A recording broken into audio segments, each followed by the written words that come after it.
سے کئی گنا زیادہ سینکڑوں جگہ پر اس بات کی طرف توجہ دلاتا ہے کہ آپ کے لیے رسول اللہ صلی اللہ علیہ وسلم کی احادیث، آپ صلی اللہ علیہ وسلم کی اقوال، افعال، اعمال یہ راہ راست ہیں، اور یہ وہ رستہ دکھاتا ہے جو کہ اللہ سبحانہ و تعالی چاہتے ہیں۔ قرآن کریم خصوصاً سورہ نساء میں اس بات کا ذکر ہے۔ سورہ نساء سورہ نمبر 4 آیت نمبر 59، سورہ نساء سورہ نمبر 4 آیت نمبر 65، سورہ نساء سورہ نمبر 4 آیت نمبر 115، اور سورہ نساء سورہ نمبر 4 آیت نمبر 150، 151، اور سورہ نساء سورہ نمبر 4 آیت نمبر 80، اور اسی طرح سے سورہ انفال سورہ نمبر 8 آیت نمبر 24، اور سورۃ التوبہ سورہ نمبر 9 آیت نمبر 36، اور اسی طرح سے سورۃ الاحزاب سورہ نمبر 33 آیت نمبر 36، اور بہت سارے قرآن کریم کے اندر مقامات ہیں جو کہ اس بات کے اوپر دلیل پیش کرتے ہیں کہ آپ کے اوپر محمد صلی اللہ علیہ وسلم کی اطاعت کو قرآن کریم نے فرض کر دیا ہے۔ لہذا بہت سارے ایسے مسائل ہوتے ہیں کہ جن کا تعلق کسی خاص مقاصد کے تحت ہوتا ہے، تو مجھے قرآن کریم ان مقاصد کو بھی اللہ کے نبی صلی اللہ علیہ وسلم کی طرف لوٹانے کا حکم دیتا ہے، کیونکہ نبی صلی اللہ علیہ وسلم کسی ایک دور کے لیے تشریف نہیں لائے تھے۔ اگر کوئی یہ شخص کہتا ہے، مجھ سے اختلاف کرتا ہے، کہتا ہے کہ محمد صلی اللہ علیہ وسلم صرف ایک صدی کے لیے تشریف لائے تھے، یا رسول اللہ صلی اللہ علیہ وسلم صرف عرب کے لیے تشریف لائے، یا اللہ کے نبی صلی اللہ علیہ وسلم کسی ایک قرن کے لیے آئے، تو وہ بھائی بہت دور جا رہا ہے قرآن کریم کی منشا سے، اس لیے کہ رسول اللہ صلی اللہ علیہ وسلم کو اللہ تعالیٰ نے پوری کائنات کے لیے ہدایت بنا کر بھیجا۔ اگر آپ قرآن کریم کا مطالعہ کریں، جس کا ذکر سورہ فرقان سورہ نمبر 25 آیت نمبر 1 ہے، اور سورہ انبیاء اللہ تعالیٰ فرماتے ہیں وَمَا أَرْسَلْنَاكَ إِلَّا رَحْمَةً لِلْعَالَمِينَ، ہم نے آپ صلی اللہ علیہ وسلم کو تمام جہان کے لیے رحمت بنا کر بھیجا۔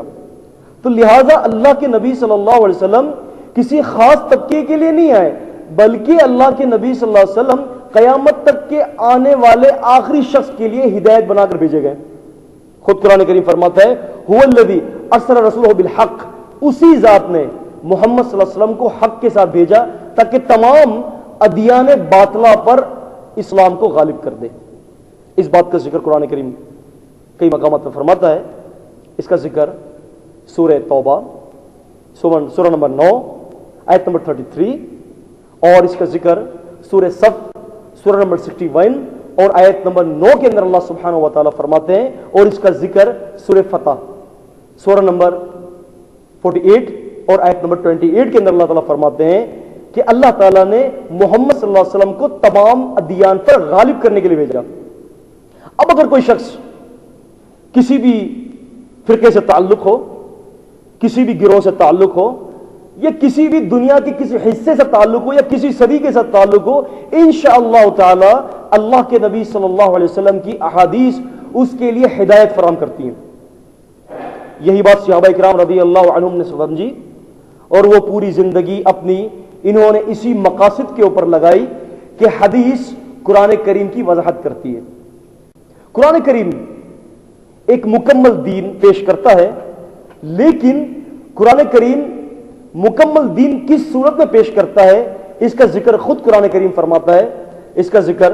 سورۃ النحل سورہ نمبر 16 اور آیت نمبر 44 کے اندر، اور اس کا ذکر سورۃ الحجر سورہ نمبر 15 آیت نمبر 9 کے اندر، اور سورہ نساء سورہ نمبر 4 اور آیت نمبر 105 کے اندر اللہ تعالیٰ کہتے ہیں کہ یہ قرآن جو ہم نے آپ محمد صلی اللہ علیہ وسلم کی طرف بھیجا لِتُبَيِّنَ لِلنَّاسِ مَا نُزِّلَ إِلَيْهِمْ، کہ آپ صلی اللہ علیہ وسلم اس قرآن کریم کی تشریح کریں۔ تو لہذا قرآن کریم اس بات کی طرف توجہ دلاتا ہے کہ محمد صلی اللہ علیہ وسلم اس قرآن کریم کی تشریح کریں گے۔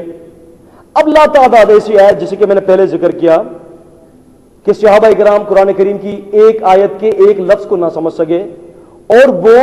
اس چیز کو سمجھنے کے لیے محمد صلی اللہ علیہ وسلم کے پاس آئے، اور اللہ کے نبی صلی اللہ علیہ وسلم نے اس چیز کو سمجھایا۔ لہٰذا اللہ کے نبی صلی اللہ علیہ وسلم نے اس اختلاف کو اپنے اقوال، اپنے احادیث کے ذریعے ختم کیا، جو کہ جنم دیا جاتا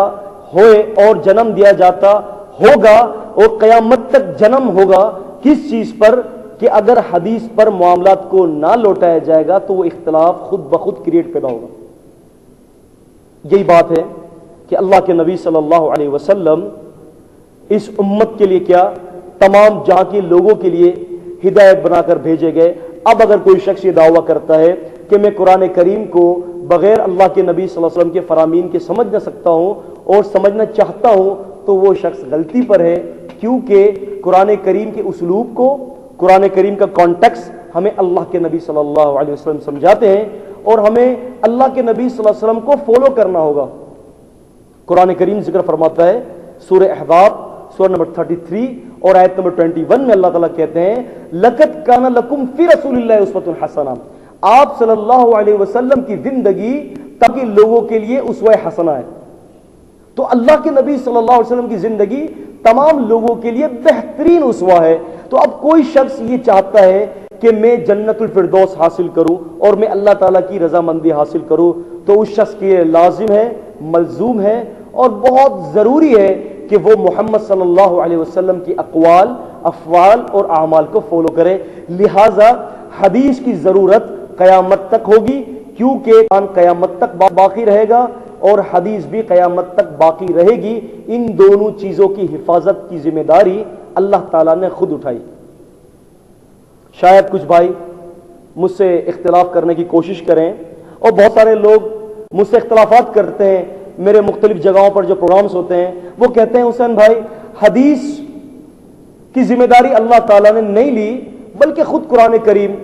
خود یہ کہتا ہے کہ قرآن کریم ہی کی ذمہ داری اللہ تعالیٰ نے اٹھائی ہے حفاظت کی. تو بھائی یہ بات بہت غلط ہے. اللہ تعالیٰ نے قرآن کریم اور محمد صلی اللہ علیہ وسلم کی احادیث دونوں کی حفاظت کی ذمہ داری اللہ تعالیٰ نے اٹھائی ہے اور قیامت تک یہ دونوں چیزیں ہمارے سامنے اصلی صورت کے اندر موجود رہیں گی. الحمدللہ 1400 سال گزر چکے ہیں رسول اللہ صلی اللہ علیہ وسلم کو اور قرآن کریم بھی اور صحیح احادیث بھی اپنی اصلی صورت کے اندر الحمدللہ